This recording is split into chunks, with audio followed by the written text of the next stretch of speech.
Magandang araw po sa ating lahat. Atin po munang pangunahan ang ating maikling pagninilay na ito tungkol kay San Jose sa pamamagitan ng isang panalangin. Sa ngalan ng Ama at ng Anak at ng Espiritu Santo. Amen.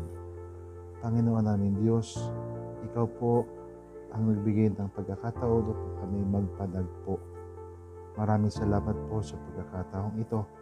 Tulungan niyo po ang bawat isa sa amin upang ang inyong mensahe sa amin sa saglit na ito ay tumimo sa aming isip, sa aming kalooban, sa aming puso at damdamin, sa aming mga kamay, sa aming asal upang kaming nakatanggap ng inyong mensahe ay magkaroon din ng lakas ng loob sa inyong tulong na ito ay maibahagi sa iba sa pamamagitan ng aming halimbawa. Hinihiling po namin ito sa pamamagitan ng Jesucristo kasama ng Espiritu Santo magpasawalang hanggan. Amen. Poong San Jose, panalangin mo po kami. Sa ngalan ng Ama at ng Anak at ng Espiritu Santo. Amen. Magandang araw po muli sa ating lahat. Ngayon po tayo po ay magninilay ng kaunti tungkol sa ating poong si San Jose. At ito ay dahil sa ngayon ay ipinagdiriwang natin sa taong ito ang taon na nakalaan kay San Jose, sapagkat ginugunita po natin sa buong simbahan yung ika-150 pagkakatatag o pagkakasabi o pagkakatalaga kay poong San Jose bilang opisyal na tagapagsanggalang ng buong simbahan. At ito po ay gagawin natin sa pamamagitan ng pagninilay tungkol sa mga bagay na tradisyonal na pinagninilayan sa buhay ni Poong San Jose. Yung tinatawag nating mga hapis at tuwa ni Poong San Jose. At pangalawa po, sa pamamagitan ng pagninilay tungkol sa ilang mga puntos ng kung papaano ang maging ama tulad ni Poong San Jose na ibinigay sa atin, inihain ni Papa Francisco sa kanyang liham na Patris Corde. Ang una pong hapis at tuwa ni Poong San Jose ay ang kanyang nadarama, ang kanyang naranasan nung kanyang malaman na si Mama Mary po pala ay may dinadala na sa kanyang sinapupunan at nang si San Jose ay itinalaga bilang maging tunay na ama ng ating Panginoong Hesukristo. Maaari pong may magsabi sa atin na ay baka yan ay para sa mga ama lamang ng tahanan at hindi para sa akin. Ito pong mga pagninilay natin ay para po sa lahat, sapagkat lahat tayo ay tinatawag na maging katulad ni Poong San Jose. Hindi lamang po ang mga tatay, kundi lahat, pati mga nanay, mga anak. No? May asawa man o wala, lahat po. Nakapag-aral man o hindi, lahat tayo ay tinatawag na maging katulad ni Poong San Jose. At nakikita po natin sa mga hapis at tuwa niya na siya ay katulad natin bilang tao na nakaranas ng mga bagay na nakapagbibigay ng tuwa, kaya hindi nakakaranas siya ng mga bagay na nakakapagdulot ng sakit, nakakapagdulot ng lumbay. At dito po sa unang puntos ay maigugunitan natin yung mga tao na marahil ay kung ano man ang dahilan ay nagkaroon ng laman ang sinapupunan at marahil sa kanilang pagbabalita, sa kanilang iniirog ay hindi agad naunawaan ng lalaki ang kahalagahan ng buhay sa sinapupunan. Dito po natin makikita yung pagiging tao ni Poong San Jose. Alam po natin na hindi niya pinag-isipan ng masama si Mama Mary. Ngunit masasabi natin na nagtanong din siya sa kanyang sarili. Marahil tinanong niya, ano itong nangyayari sa akin? O pwedeng itanong niya siguro ay, saan ako nagkamali? Saan ako nagkulang? At dahil nga hindi niya kayang pag-isipan si Mama Mary ng masama, ay naguluhan siya. At ito po ay narinig ng Diyos. Kung kaya yung kanyang lumbay ay naging tuwa nang siya ay ah, balitaan ng isang anghel ng Panginoon sa panaginip na tanggapin si Maria sapagkat ang kanyang dinadala sa sinapupunan ay hindi gawa ng tao, kundi ang anak ng Diyos, ang anak ng kataas-taasan. At napakagandang halimbawa ito sa lahat ng mga tumatanggap sa kapwa, no? Lalo na yung mga masasabi nating nasa kagipitan o di kaya yung mga tumatanggap sa halimbawa anumang kalagayan ng ina na nagdadala ng bata sa kanyang sinapupunan. Yung bang mga matatawag nating irregular situations, no? At mahalaga din po na ito ay makapagbigay sa atin ng paalaala sapagkat lahat ng tao ay mayroong tinatawag na dangal, no? Yung tinatawag nating dignity. Na dahil dito, paalala din po sa atin na tanggapin ang lahat ng tao, no? Ano man ang kanilang tinatawag na kapintasan, kakulangan, no? Ay Father, kasi po nagkasala ito, ganito, ganyan. Oo nga po, nagkasala. Pero dito po ay magugunitan natin yung mga pananalita ni San Agustin, na nagsabi na samantalang kinakailangan laging kamuhian ng kasalanan, sa kabilang banda naman dapat laging pakitaan ng pag-ibig ang taong nagkasala. Kumbaga, hate the sin but love the sinner. Sino nga po ba ang makakapagsabi na siya ay walang kasala-sala, no, sa atin, no? At tayong lahat ay nangangailangan ng tulong at awa at habag ng ating Panginoong Diyos. At madaling madaling husgahan ng masama ang mga kapwa na marahil nakagawa ng pagkakamali, no? Ngunit alam natin na hindi ito ang landas patungo sa Diyos sapagkat may mga maaring pagdaanan ng kapwa natin na hindi natin alam. Kaya ito po yung mensahe sa atin, isang mensahe ng unang hapis at tuwa ni Poong San Jose. Yun naman pong ikalawa na kanyang hapis at tuwa ay may kinalaman sa kanilang paghahanap ni Mama Mary ng mapapagtuluyan sa Bethlehem sapagkat nakaramdam na po si Mama Mary na malapit na siyang magsilang, no? Manganak at alam natin yung sakit ng tinatawag na pagtatakwil o yung tinatawag na rejection. Maari nating alalahanin dito yung mga pagkakataon na marahil tayo ay itinakwil ng ating kapwa. Ngunit alam natin na itakwil man tayo ng lahat ng tao, alam natin hindi natin mararamdaman ng pagtatakwil ng Diyos. Maliban na lamang kung tayo ay kusang lumayo sa ating Panginoong Diyos.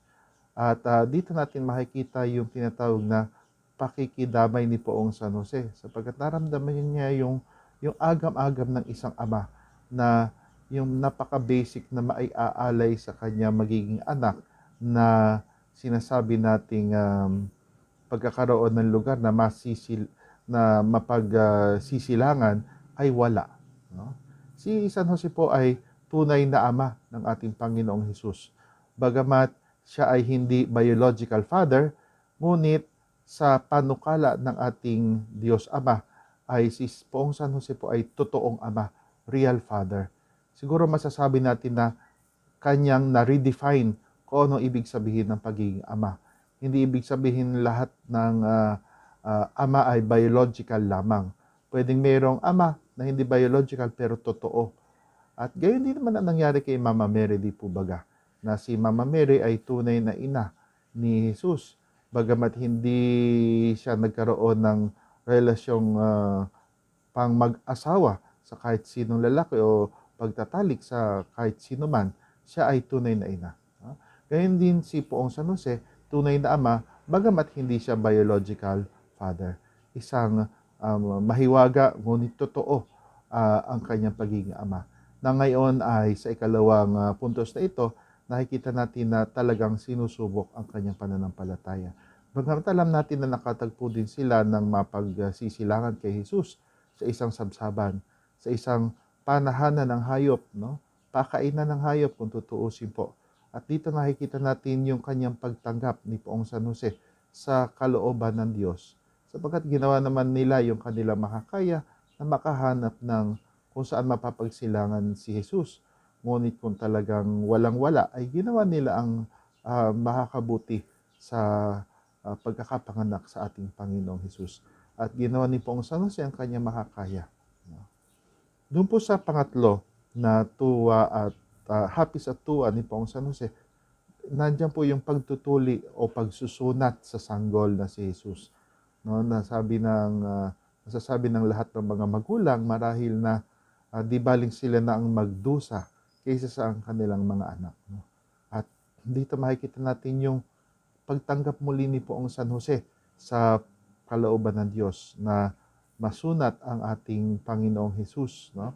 Na sanggol na sanggol pa ay dumanak na kumbaga ang ilang patak ng dugo dahil sa kanyang pinagdaanan. Na ito ay para din sa atin lahat, no? Upang ipakita na kung hanggang saan handa ang ating Panginoong Diyos na tayo ay sagipin mula sa ating mga kasalanan. At alam natin na naghirap man si Poong San Jose sa kanyang kalooban sa dinanas ni Jesus, ay siya naman ay natuwa nang si Jesus ay dalhin nila ni Mama Mary sa templo upang iharap sa ating Panginoong Diyos. Alam natin na kung tutuusin, hindi kinakailangan ni Mama Mary na dalhin sa templo dahil hindi nawala ang kanyang kalinisan dahil siya ang laging kalinis-linisan. Ngunit upang magbigay ng halimbawa ng pagsunod sa atas o utos, ay dinala nila ang ating Panginoong Hesus sa templo. At alam natin na doon po ay naghihintay si Simeon at si Ana. At si Simeon na isang propeta ay nagsabi na dahil na silayan na niya ang Mesiyas, ang tagapagligtas, ay maaari na siyang kunin. No? Ganon ang kanyang galak. No? At masasabi natin na marahil ay napanganga siguro sina Poong San Jose at si Mama Mary sapagkat hindi nila sukat akalain na may magsasalita, may naghihintay pala sa ating Poong Hesus doon sa kanilang tinatawag na pag-akyat o pagluwas papuntang templo. Ang pang-apat po na tuwa at hapis ng ating Poong si San Jose ay ang kanyang pagtatakas sa mag-ina, kanilang pagtakas at paglagi sa Ehipto. Alam po natin na dito pa man ay nakikita na natin yung kanilang pagiging refugee, no? Pagiging migrant, no? Nag-ibang bayan sila. Pero hindi katulad ng mga halimbawa, napakaraming mga Pilipino na siguro ay siyempre maalwa naman sa loob ng eroplano, walang naghahabol, no? Ngunit alam natin na yung pagkakatakas ni Poong San Jose at ni Mama Mary at ni Jesus ay dahil sa naispaslangin ni Haring Herodes ang batang si Jesus. Sapagkat alam natin po na yung mga pantas na inanyayahan ni Haring Herodes na bumalik sa kanya upang ibalita kung nasaan ang sanggol upang siya man din ay makasamba, ay hindi na bumalik sa kanya. At bilang higanti at bilang paninigurado na hindi siya matatanggal sa kanyang kapangyarihan, sa kanyang pagiging hari, ay kanyang iniutos na ipaslangin ang lahat ng mga lalaki 2 gulang pababa. At ito ay masakit kay Poong San Jose. At siyempre, may sakit din kay Mama Mary. Alam natin na bagamat si Jesus ang anak ng Diyos at si Jesus ay tunay na Diyos, no? Ngunit nasa panukala din ng Diyos na sila ay mailikas. Hindi minsan sumagi sa isip, hinagap ni Poong San Jose at ni Mama Mary na tanungin ang Diyos, bakit ito po nangyari? Akala ko po ba ay? Kaya dito na maaalaala natin yung kahalagahan ng pagtitiwala po sa Diyos. No? Napakarami po sa ating mga kababayan ang nagtatrabaho sa ibang bansa. At alam natin na napakahirap, no? Magtrabaho sa ibang bansa. Kung meron po sa inyo na nakapagtrabaho na sa ibang bansa, malalaman po niya na totoo po ito ating sinasabi na hindi pinipitas sa puno ang pera. Pinaghihirapan yan. Napakaraming bagay na ipinagkakait sa sarili upang maipakain na sa anak. Alam po natin, isa sa mga um, ginagawa ng mga talagang mapagmahal na mga magulang, isusubo na at ikakain ay ibibigay pa sa anak. No? Talagang handang ibigay ang lahat, ibigay ang sarili. At sa kanilang pagtakas, waring wala pang katiyakan saan sila pupunta. No? Wala silang mga hotel reservations. No? At alam natin na uh, kanilang sinikap na takasan ang mga sugo ni Haring Herodes, no? At balot ng gabi, balot ng lamig, no? Balot ng masasabi nating malakas na pagkabog ng dibdib. Kasabay ang kanilang pagtitiwala sa Panginoon ay sila'y naglakbay patungo sa ibang bayan, sa bansang Ehipto, at doon nanahan. No? At ito po ay napalitan ng tuwa sapagkat doon ay tinanggap naman sila. No? Alam natin na ilang panahon ang kanilang ginugol doon sa Ehipto. Hindi lang po overnight, no? Ilang taon po. No? At dito natin makikita kung paano tayo laging inaalagaan ng Diyos kung tayo po ay laging napapaalaga sa Kanya. Doon naman po sa ikalibang hapis at tuwa ni Poong San Jose, nandito po yung pagbabalik nila mula sa Ehipto at muling pananahan sa lupang pangako. Marahil makaka-relate din po dito ang mga OFW na nagbalik mula sa kanilang pinagtatrabahuhan sa ibang bansa sa anumang dahilan dito sa Pilipinas. At siguro nandito yung tinatawag na agam-agam. Paano ako magsisimula? Saan ako magsisimula? Ano ang mangyayari sa akin? At dito po makikita natin na katulad po ni Poong San Jose, marami sa ating mga kababayan nagkaroon ng gayong kalakas na pananampalataya. Alam din po natin na isa sa mga ginagawa ng ating mga kababayan saan man silang lupalop sa buong daigdig mapunta ay yung kanilang pagsisikap na may isang buhay kahit papaano ang kanilang pagsampalataya. No, doon po sa mga lugar na kung saan nakakasimba ang ating mga kababayan, ay alam natin na ginagawa nila ang paraan upang makasimba tuwing linggo. No? At siyempre, makasalamuha ang kapwa kababayan.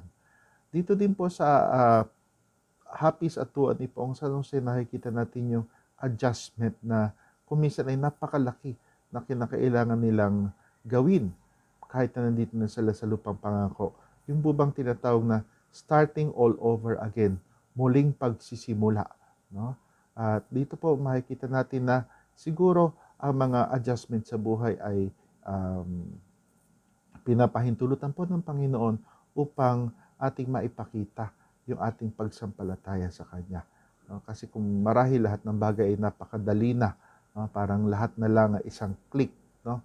Ay siguro hindi tayo matututong magmahal kasi hindi tayo matututong maging matyaga, no? Walang pinagsikapan, no? Lahat ready na, no? Ngunit kung ang bagay pinagsisikapan, bukod sa natututo tayong magmahal, natututo nating pahalagahan ang lahat ng mga pinagsisikapan natin, no? Kaya napakaganda pong paalaala sa bawat isa sa atin na magsikap, no? Meron po noon, napakatagal na isang situational comedy, sitcom, at marahil po kayo ay naging masugid na tagasunod, John and Marcia. No? At doon po ay lagi sinasabi ni Lola, ni Dele Atay-Atayan, kay John, si Dolphy po, kaya ikaw John, magsumikap ka. No? Dito natin makikita yung tinatawag na pagkakaroon ng tinatawag na kasipagan. No? At sigurado si San Jose bilang karpintero ay nagkaroon ng kasipagan, no? Sa kanilang muling pag-adjust ni Mama Mary sa buhay sa lupang pangako. Dito naman po sa tinatawag natin ika-anim na hapis at tuwa ni Poong San Jose, nakikita natin yung tinatawag na paghahanap nila ni Mama Mary at pagkakatagpo sa ating Panginoong Hesukristo.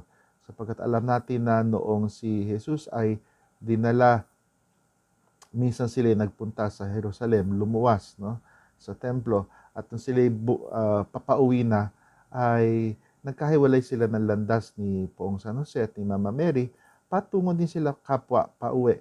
Ngunit akala ng bawat isa ay kasabay nung kabila, nung kabiyak ay si Jesus.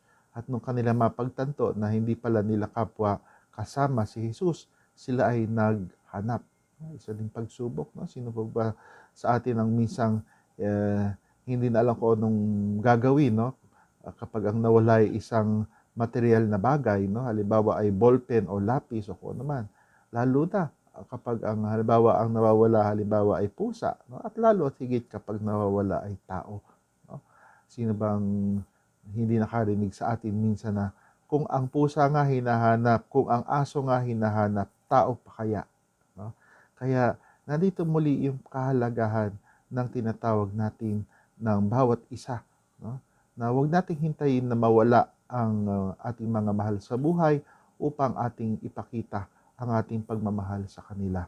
Habang sila'y naririyan, ay atin na silang pakitaan ng pagmamahal. At isa sa ating unang pwedeng maipakita ay ang ating pagtanggap sa kanila. Kaya nga, napakainam yung halimbawa ni Poong San Jose at ni Mama Mary sa kanilang paghahanap kay Jesus, no? Alam nilang si Jesus ay Diyos, ngunit alam din nila yung kanilang pananagutan, no? Na alagaan si Jesus habang siya ay nasa kanilang masasabi nating power, no? Na sa ating buhay, makita natin ang kahalagahan ng bawat isa. Huwag natin hintayin na ang isang tao ay maging memory na lang upang ating masabi na sayang, no? At ito yung isang bagay na kalimitang pinagsisisihan o nagiging isang regret ng di ilang mga tao na marahil ay tumanda at marahil nakapag-isip-isip, no, na kung sana ay akin lamang nabigyan ng kahalagahan o pagpapahalaga ang aking mga mahal sa buhay, ang aking mga kaibigan, no? At dito din makikita natin paano ba ako nagpapahalaga sa aking kapwa. Yung wala akong hinihiling na material na bagay. Sapagkat napakasaklap ho kung pag may isang tao na nagiging uh, friendly user, no? Nagiging friendly lang dahil user, no? Dahil may kailangan, may hihingin. Pero kapag hindi na maibigay ang hinihingi, aba, diyan ka na lamang, no? Maganda po na usisain natin ngayon, hindi lang po ngayon taon ni Poong San Jose, kundi sa lahat ng araw ng ating buhay, gaano ko pinahahalagahan ang aking mga kamag-anak, ang aking mga kaibigan. Paano pa rin po mga umaaway sa akin? Siyempre, sabi ni Jesus, ibigin mo ang iyong mga kaaway. Ipagdasal man lamang sila.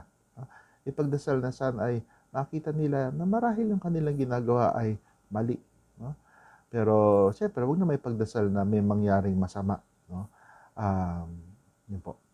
At siyempre sa pagkakatagpo nila kay Poong Jesus, no, ay nakita nila yung kanilang role, no? Kaya si Jesus naman ay sumama din sa kanila pauwi. Kaya nandun yung tinatawag na kagalakan po ni Poong San Jose at ni Mama Mary siyempre ng kanilang iuwi si Jesus, no, na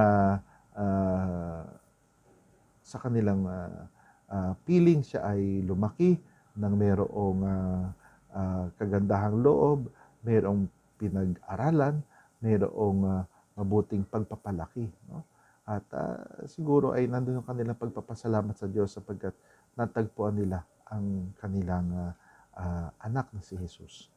At siyempre, ang ikapitong hapis at tuwa ni Poong San Jose ay ang buhay sa Nazaret, no?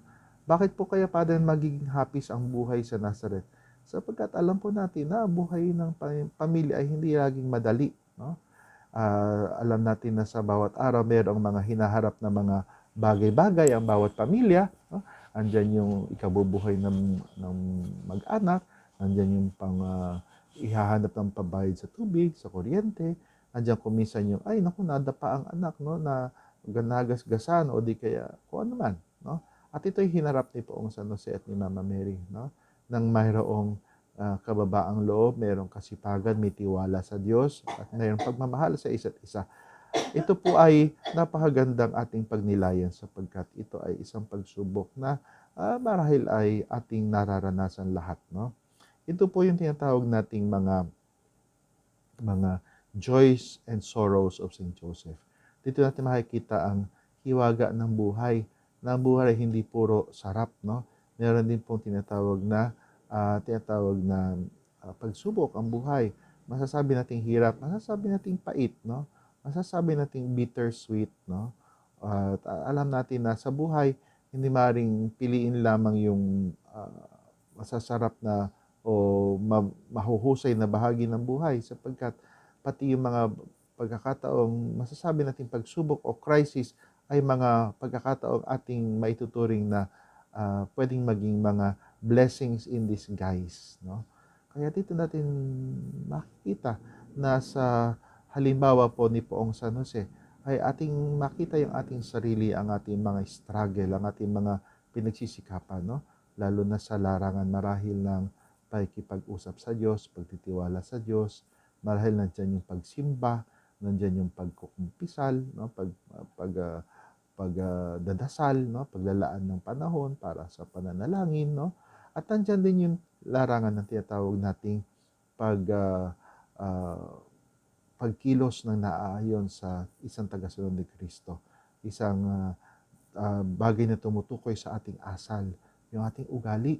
Sana po hindi lamang tayo Katoliko sa pangalan, kundi sa gawa.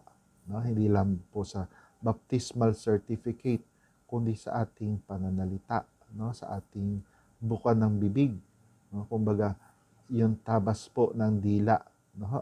So, okay naman po magsabi ng purihin ang Diyos, ganyan. Pero siyempre, sana makita din sa ating ugali na pinupuri natin ang Diyos. Na hindi lamang natin pinupuri kapag meron tayong natatanggap na kung ano man, no? Kundi pinupuri natin ano man ang ating matanggap sa Diyos, no? At ganyan din sana ay mapuri natin ang Diyos sa pamamagitan ng paglilingkod sa ating kapwa. At magandang tanong yan, sino po baga ang ating kapwa? Ang ating kapwa ay ang lahat ng mga nangangailangan ng tulong. No? Lahat ng mga dapat nating pakitaan ng tinatawag na pagmamahal. No? Hindi lamang po sila yung mga nangangailangan sa material na bagay, kundi yung mga nangangailangan sa mga tinatawag na iba pang bagay. Father, ano po yung ibang bagay na yun? Halimbawa, yung tinatawag na pakikinig. No? Napakahalaga po ng tinatawag na pakikinig, no? Sapagkat ito ay nagpapahiwatig na mahalaga ka sa akin, kaya kita ay pinakikinggan. No? Kapag ang isang tao hindi na mahalaga, ay hindi na siya pinakikinggan. No? Masaklap. No? At alam natin na hindi lang yan, may mga taong nangangailangan ng pagmamahal na tinatawag. No? Pagmamahal, pagtanggap. No? May isang napakasaklap kapag ang isang tao ay yun bang nadapa na ay yun bang sorry for the word, ano ba yun? Parang iningudgud pa, no? Sa halip na akayin at akayin ay lalo pang idinadown, no? At ito po ang kuminsan nangyayari kapag pinag-uusapan ang kapintasan ng ibang tao. Sa halip na magbago, sa halip na siya ang unang tumulong, ay siya pa yung unang na nagpapakalat ng balita. No? Sa isip, sa salita, no? Ano yung ating iniisip sa ating kapwa. Napakaganda ng halimbawa ng ating Poong San Jose. Kung ating pong mababalikan yung kanyang unang pagsubok, no? Nang malaman niya si Maria ay merong dinadala sa sinapupunan, hindi niya mapag-isipan ng masama. Kamusta ang aking pag-iisip sa buong maghapon? Ako ba'y nakakapag-isip ng positibo o lagi na lamang bang negatibo? No? At siyempre sa gawa, no? Kamusta ang ating daliri? No? Siguro nakaranas naman po tayong lahat na gumamit ng gadgets, no? Ng cellphone. No? Ano po ba yung mga kumakalat na balita o ipino-forward natin mga message o nilalike natin o itinatawag nating pinupusuan, no? Sapagkat alam natin na may mga bagay na pwedeng makasama sa kapwa, no? Ay, Father, talagang masama yung ginawa. Oo nga, pero marahil hindi tayo yung dapat na tumalakay sa ganung mga bagay-bagay. No? Magagawa natin ay ipagdasal ang ating kapwa. No? At napakalaking hamon po sa ating lahat ang mga bagay na ito. Bagamat wag sana tayong ma-overwhelm sapagkat itong mga bagay na ito ay kinakailangang harapin one by one, isa-isa. At ngayon naman po ay hayaan niyong pahagingan ko ang ilang mga katangian, ang 7 katangian ng isang ama. No? Ito po ay halaw mula sa isinulat ni Papa Francisco sa atin ngayong taong ito ang Patrix Corde. No? Una ay amang mapagmahal, amang minamahal. Amang minamahal. Lahat po ng ama ay, well, sana all, no, ay minamahal. No?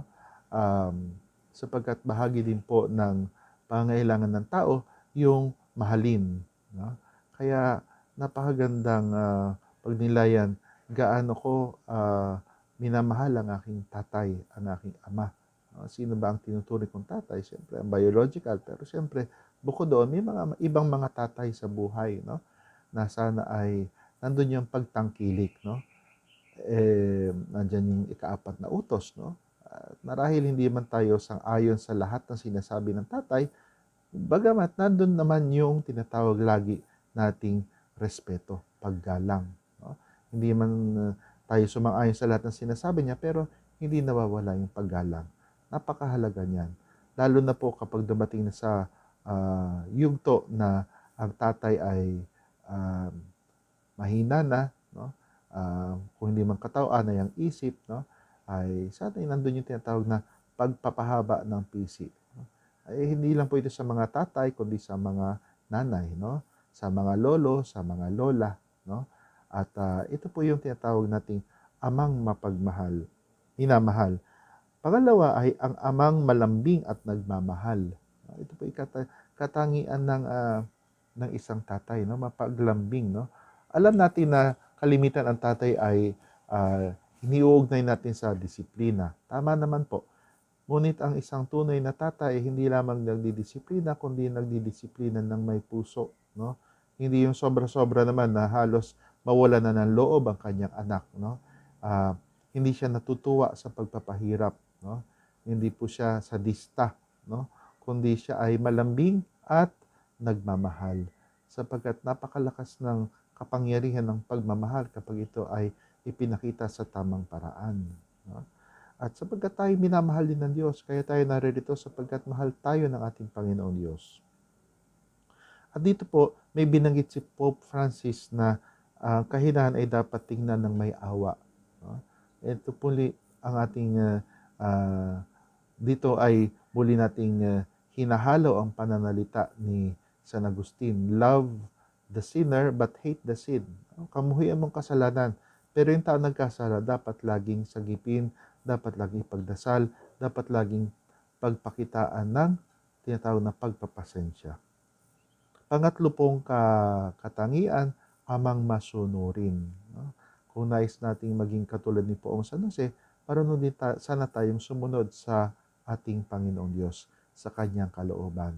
At hindi natin ito masusunod kung hindi natin ito malalaman. Kaya dapat nandiyan yung tinatawag nating pananalangin. Amang mapagdasal, amang marunong manalangin. At bukod dyan ay amang mapagtanggap. No? Mahirap po ang pakiramdam ng ma-reject. No? Kaya nandiyan yung tinatawag nating pangangailangan ng lahat ng tao na magkaroon ng isang pusong marunong tumanggap. Sapagkat walang taong perpekto. No? Walang taong perpekto, ngunit ang lahat ng tao ay maaaring ibigin. No? Kung talagang iniibig natin ang isang tao, mamahalin natin pati yung tinatawag natin mga imperfections. No? Pati yung mga bagay na kulang sa kanya ay atin din tatanggapin. No? Sapagkat ito ang tunay na pagmamahal, walang pasubali, unconditional. Yan. Bukod dyan, ang ikalimang katangian ng Ama na binanggit po ni Pope Francis ay ang madiskarte at malakas ang loob. No? Pagiging madiskarte at malakas ang loob. Kapag nagmamahal ang isang tao, marunong dumiskarte, marunong gumawa ng paraan upang magmahal, hindi agad sumusuko, no? Ipinaglalaban ng pagmamahal. Gayon din po sana tayo, sapagkat lahat naman tayo ay pinagpapasensyahan din naman tayo ng Diyos, no? Kaya tayo man din magpapasensya sa ating kapwa, no? At gayon din po, ang Panginoon ay humahanap ng iba't ibang paraan upang makatawag ng ating pansin, no? Sa iba't ibang paraan ay ating makikita yung kanyang pagmamahal sa atin. kapag ginawa natin yung sinasabing counting our blessings, no? Huwag po nating isipin na yung blessings ay ito lamang, no? At huwag nating isipin na yung blessings ay puro mga paalwan sa buhay. Yung mga pagsubok, pwede din po yung maging blessings, no? Kaya paalaala po sa ating lahat. At gayon din po, magkaroon ng lakas ng loob, hindi lang puro plano, no? Hindi lang puro drawing, no? Isinasagawa, no? Tandaan po natin si Poong San Jose, talagang kinakailangan na siyang uh, kumilos at itakas ang kanyang mag-ina, pati ang kanyang sarili, ay talagang pumunta sila sa Ehipto. Hindi siya nagpatumpik-tumpik pa. Amang masipag, no? Ito po yung ating nabanggit na din kanina, ika-anim na katangian ni Poong San Jose. Amang masipag. No? Mahirap maisakatuparan ang kalooban ng Diyos na nagsasaalang-alang din sa ating mga tao, sa ating kooperasyon, kung tayo ay batugan, no? Kung tayo po ay tamad, no? Yan. At sana kasama din po dito, sana hindi tayo ningas kugon. Tayo po ay nagdiriwang ngayon ng ating 500 years ng pagkakaroon ng Kristyanismo dito o pagdating ng Kristyanismo dito sa ating kapuluan, na sana hindi lang pang isang taon ang pagdiriwang at parang lusis na kapag tapos na ay itatapon na sapagkat puro abo na. No? At amang nasa isang tabi, hindi epal. No? Siguro hindi man masamang sabihin na isa sa katangian ng isang tunay na ama ay hindi epal. No? Katulad ni Poong San Jose, no? Hindi siya nagsalita. No? Wala siyang nakarecord na salita o pananalita sa banal na kasulatan. Pero alam natin na yung kanyang ginawa ay napakahalaga. No? Sapagkat ang Diyos ang bida, hindi tayo. No? Kaya nandun yung tinatawag na pagkakaroon ng pagbibigay ng lugar para ang Diyos ang maging dakila, hindi ako. Bakit ako gumagawa ng mabuti? Dahil ba may nag-video o dahil ito ay isang promosyon? Bakit ako gumagawa ng mabuti? Dahil ito ay kalooban ng Diyos. Hindi upang i-promote ko ang aking sarili. No? Bakit ako gumagawa ng ganito o ganyan? Hindi upang palakpakan ng ibang tao, kundi upang tupdin ang kalooban ng aking Panginoong Diyos. Sana ganun po tayo, katulad po ni Poong San Jose, na ginawa ang kanyang misyon, ngunit alam niya na hindi siya ang bida, kundi si Jesus. No? At alam natin na ito ay magagawa lamang natin kung tayo ay papasakop sa ating Panginoong Diyos araw-araw. Kaya sana po ay nakatulong itong mga maikling pagpapaalalang ito at nawa lagi tayong pagpalain ng ating Panginoon Diyos. Ating pumakasan ang ating pagninilay sa pamamagitan po ng tinatawag na pananalangin.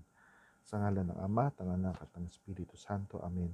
Ama namin, maraming salamat po muli sa pagkakataong ito na kayo ay naggabay sa aming pagninilay. Nawa po lahat ng aming napulot ay aming maisa katuparan. Hindi lamang po ngayon, kundi sa lahat ng araw ng aming buhay, pautay-utay, upang sa ganitong paraan ang aming puso at ang aming diwa at ang aming asal ang maging katulad po ni Poong San Jose. Maraming salamat po sa ngalan ng Ama at ng Anak at ng Espiritu Santo. Amen. Pagpalain tayo pong lahat ng ating Panginoong Diyos. Maraming salamat po.